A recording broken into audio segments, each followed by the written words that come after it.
Hi, this is Harish here. Welcome to DB2 LUW Tips and Tricks video tutorial part 115. In this video tutorial, I'm going to talk about how DB2 client authentication allows incorrect passwords. The scripts that I'm using, the data files are all available in db2luwacademy.blogspot.in for free. This slide talks about the problem scenario.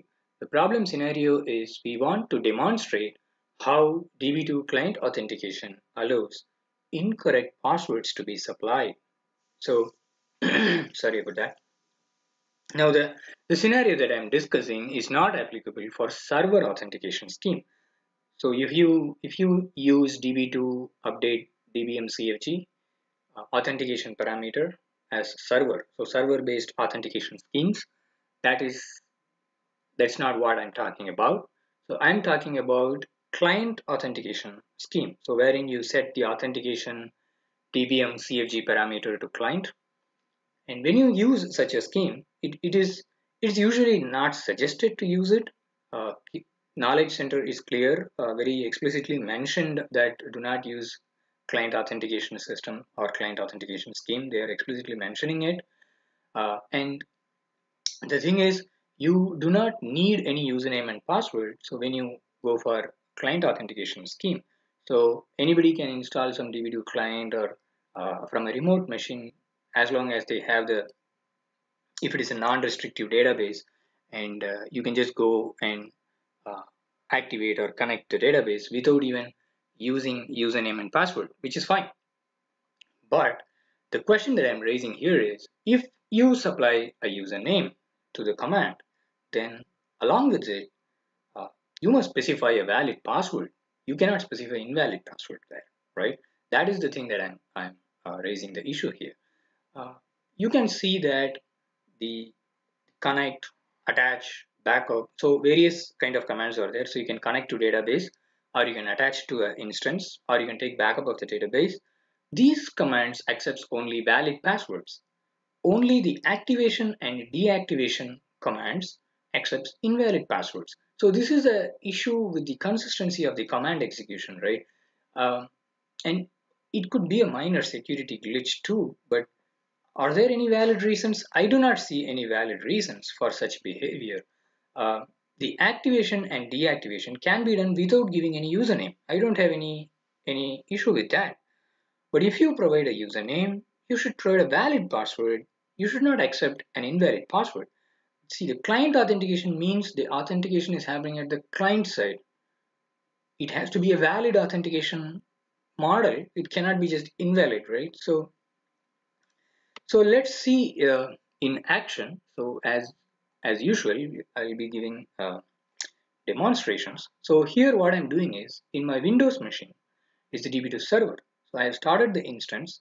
I've updated the authentication as client. I've stopped the instance, and again I do the start so that it becomes effective, right? So the Windows DB2 server is up and running. I'll show you that. So this is my Windows machine.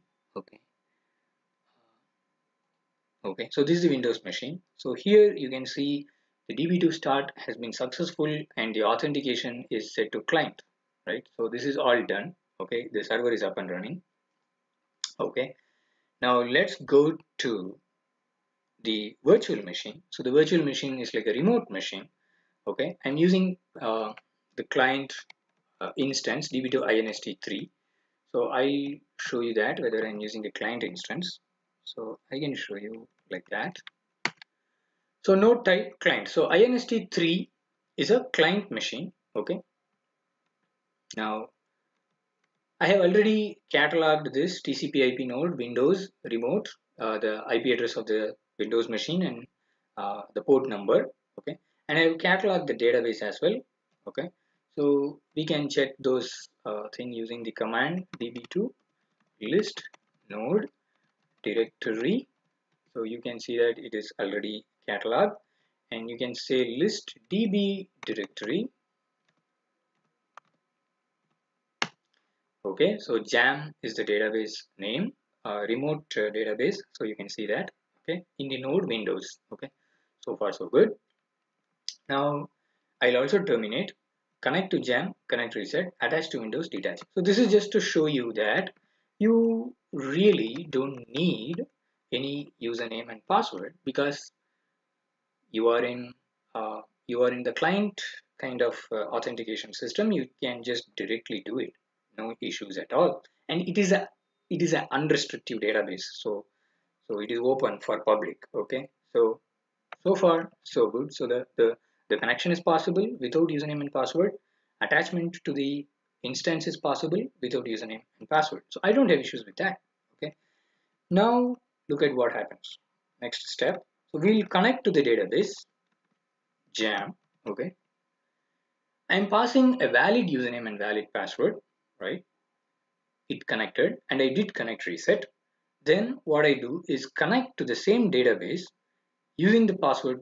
I mean something like junk, bunk. I don't know. You give anything, it works. I mean it will not work. Sorry.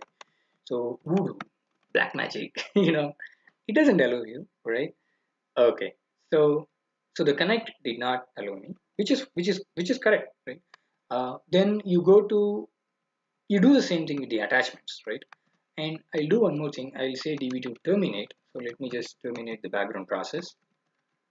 Then give it a fresh look, right? Again, the same thing.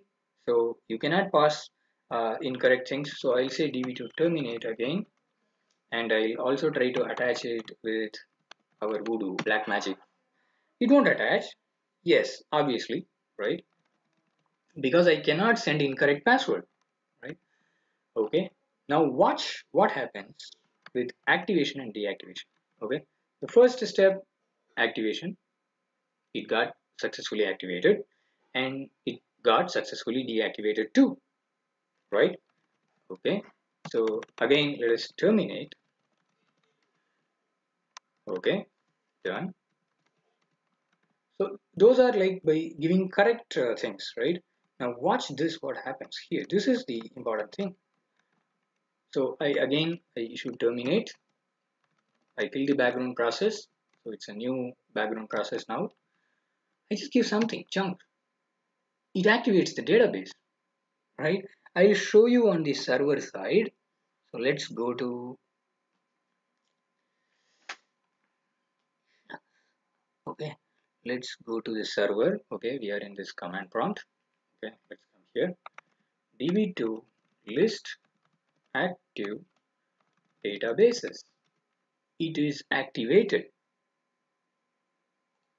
I just passed some incorrect thing and it is activated. So now do the deactivation. So deactivate DB username. It just deactivated it. Let's go to the server, run the same command. It's deactivated. This is what I don't understand. So you can activate the database without giving any username and password, fine. But if I give a username, I should be giving a valid password, not junk, right? I mean, I can do the same test case with the voodoo. It activates. I don't know. Okay, so let's go to the server and check it again. It's active, right? And let's go to deactivate.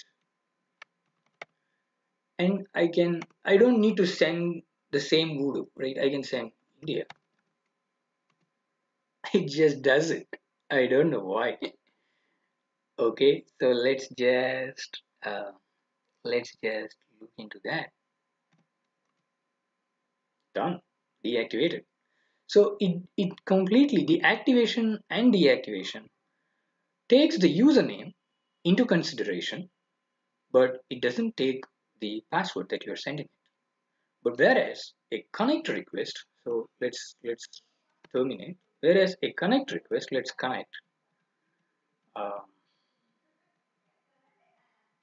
okay, so let's connect to jam using voodoo. It won't connect. How it will connect? It cannot, right? So that is the thing. So that is the thing that I wanted to tell you in this video tutorial. Hope this information was useful to you. It could be a minor security glitch too, or I do not know any valid reasons for doing that. Hope this information was useful to you.